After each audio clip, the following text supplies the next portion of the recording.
Bonjour à tous et bienvenue sur ma chaîne. On se retrouve comme d'hab pour une autre vidéo. La vidéo d'aujourd'hui, elle va porter sur 5 façons d'augmenter son salaire.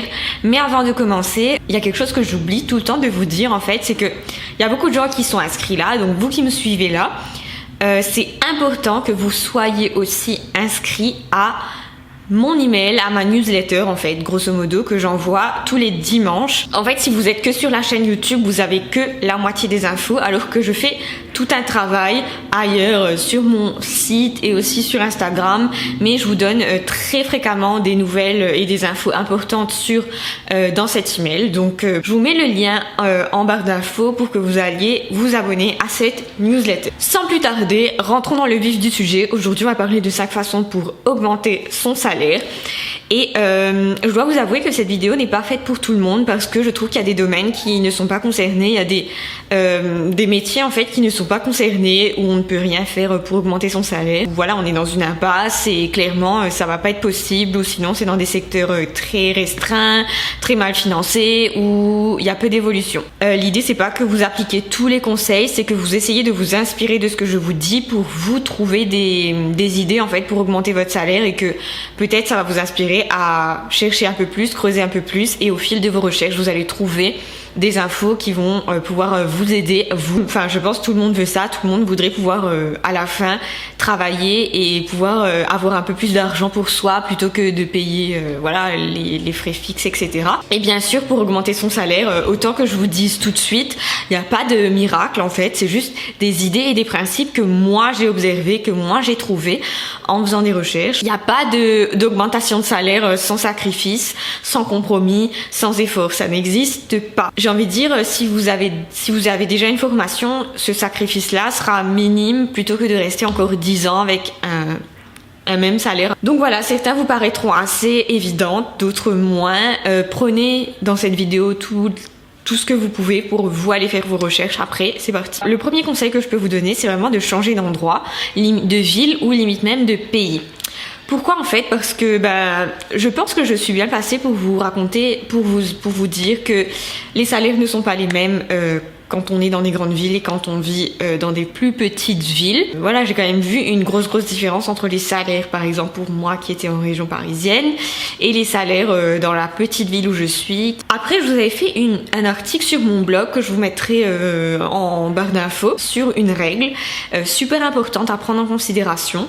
C'est de considérer l'argent qu'il vous reste au lieu de considérer l'argent que vous gagnez. C'est-à-dire, vous avez beau gagner 2000 € à Paris, vous allez en dépenser beaucoup plus de par le coût de vie élevé, alors que par exemple si vous gagnez 1500 en province, vous allez peut-être en garder plus, même si votre salaire est moins élevé. Grosso modo, il faut trouver le bon compromis pour la ville ou l'endroit de vie. Donc ça peut être une ville en France ou une ville à l'étranger, où vous allez pouvoir trouver ce compromis entre l'argent que vous gardez et l'argent que vous gagnez, pour que vous optimisiez finalement l'argent que vous gardiez pour avoir un meilleur niveau de vie. Il y a des pays qui sont très favorables à un salaire élevé et d'autres beaucoup moins. Et bien sûr, ça demandera des sacrifices, de déménager, etc. C'est pas fait pour tout le monde, mais c'est une solution qui est viable si vous n'êtes pas attaché, ancré à un endroit et que vous n'avez rien qui vous retienne. Le deuxième conseil que je peux vous donner pour augmenter votre salaire, c'est de choisir une niche. Et du coup, c'est bien parce que ça ne veut pas dire que vous allez devoir recommencer vos études à zéro. C'est compliqué, surtout si vous avez des enfants, etc. Peu de gens se disent je vais tout arrêter pour aller faire mes études. Probablement dans tous les métiers, il y a des niches qui sont plus rentables que d'autres. Ce que j'appelle des niches, ce sont des façons d'exercer votre activité, ou des secteurs ou des domaines où exercer votre activité qui vont mieux rémunérer que d'autres. Et je vais prendre des exemples que je connais moi pour vous illustrer ça. Par exemple, je ne vous ai jamais vraiment explicité, mais par exemple j'ai un diplôme en environnement. Disons qu'en environnement, ça reste un diplôme assez généraliste. Et comment dire, si je fais une formation qui me spécialisera dans la partie qualité-sécurité, donc ce serait un diplôme d'1 an, voire 1 an et demi, je pourrais gagner beaucoup plus, beaucoup plus que je ne puisse gagner là. C'est un tout petit changement qui a bien sûr des conséquences, hein. C'est à faire une formation supplémentaire et trouver la bonne formation, etc. Mais à l'échelle d'une vie, Ça vaut le coup de prendre une année et de refaire une année d'études pour après se permettre un meilleur niveau de vie plutôt que de rester à son même niveau de salaire et après de continuer à gagner un salaire moins élevé pendant toute sa vie. Et ma sœur aussi a fait la même chose, donc ma sœur elle est plus dans, on va dire, côté artistique. C'est voilà, ses amis qui ont choisi le truc que tout le monde veut faire, on va dire, je vais essayer de mettre des mots.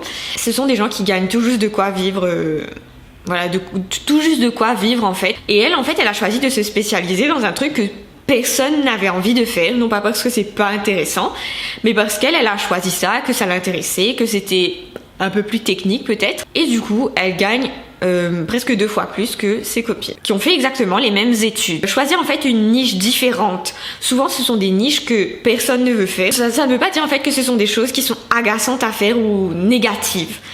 La mission peut être très valorisante, mais ce sont juste des choses auxquelles personne ne pense ou personne ne sait que c'est mieux rémunéré. Et l'avantage, c'est que ces jobs-là, en fait, pour juste recentrer sa niche, ça demande peu ou pas de compétences supplémentaires. Une troisième chose que j'ai découverte en faisant des recherches, c'est que une façon d'être payé plus, et ça c'est pas valable pour tous les métiers, mais c'est quand même valable, c'est d'apprendre une autre langue. Il y a des métiers où plus vous connaissez des langues et plus vous avez de la valeur. Si cette vidéo devait se résumer à ça, c'est augmenter votre valeur sur le marché en apprenant des choses que les gens ne savent pas faire. Avoir une association de langues qu'on maîtrise, ça nous ouvre beaucoup de portes puisqu'on est en Europe, il y a quand même beaucoup de langues qui sont parlées. En Europe, je vois qu'il y a par exemple parler allemand, ça ouvre les portes de beaucoup plus de pays que si on parle que anglais-français, parce que du coup l'anglais aujourd'hui c'est quasiment demandé dans tous les métiers, c'est une obligation limite plus qu'un atout de savoir parler anglais. Plus vous allez avoir cette valeur sur le marché qui fait que vous allez avoir un profil qui est plus demandé. Donc renseignez-vous par rapport à votre domaine et par rapport au pays où vous aimeriez travailler. Des fois, c'est même pas nécessaire de changer de pays parce qu'il y a des boîtes qui font du commerce avec d'autres pays et qui ont besoin juste de quelqu'un qui sait parler allemand ou espagnol juste pour assurer les échanges. Un quatrième point pour avoir un salaire plus élevé est de changer de secteur. Donc là, c'est pas changer de métier, mais c'est exercer votre métier dans un autre secteur. Ça ne sera pas du tout payé pareil. Je sais pas si vous travaillez, admettons c'est un poste administratif. Si vous travaillez, je sais pas, dans le secteur public, que si vous avez le même poste d'administratif dans, je sais pas, le secteur de quelque chose de plus dans l'industrie ou dans le luxe. Donc par exemple, moi je vois bien que si je travaille dans le secteur public, je serais condamnée à vivre avec une paye de à peine le SMIC pour toute ma vie. Alors que si je m'adapte et que je vais travailler dans un secteur qui est lié peut-être aux finances ou le luxe ou encore qu'est-ce qui fonctionne bien. Tout ce qui est juridique, qualité, compliance, conformité. Ça paye beaucoup mieux. Changer de secteur, ça peut vraiment booster votre salaire. Et la cinquième chose que je peux vous recommander, c'est d'avoir des certifications en plus. Alors c'est pas valable pour tous les métiers parce que tous les métiers n'ont pas besoin de ça. C'est un gage de qualité, ça va faire augmenter votre valeur sur le marché, tout comme en fait apprendre une autre langue. Vous savez comme en France, les employeurs sont friands de diplômes et ils ne jurent que par les diplômes. Donc là c'est une façon de leur donner ce qu'ils veulent. Une certification, c'est juste une formation courte qui peut vous donner d'autres compétences. En fait, ça va faire que valider vos compétences ou ça peut vous donner d'autres compétences. Vous allez avoir une responsabilité supplémentaire dans votre entreprise ou juste prendre un autre projet ou changer un petit peu de branche à l'intérieur de votre entreprise. Et souvent, quand vous êtes dans une entreprise, vous avez droit à un budget formation pour certaines entreprises que vous pourrez mettre sur votre CV qui est officiel du coup et qui va vous permettre à votre employeur actuel ou un futur employeur de voir que vous avez telle ou telle qualification. Cette vidéo est finie, j'espère que vous l'avez aimée. J'en profite avant de finir cette vidéo pour vous dire que je propose des séances de coaching pour tout ce qui est finances personnelles et entrepreneuriat. Si vous voulez prendre en main vos finances, c'est aujourd'hui. Voilà, vous avez droit à un call, on va dire, pour faire le bilan avec moi. Et après, on voit ensemble ce qu'on peut faire pour vos finances, pour les optimiser, pour vraiment vous aider à atteindre votre objectif. Parce que l'argent, c'est trop important. Je vous mettrai tout ça dans la barre d'infos. Je vous retrouve très vite pour une autre vidéo et je vous dis à très bientôt et prenez soin de vous bien sûr.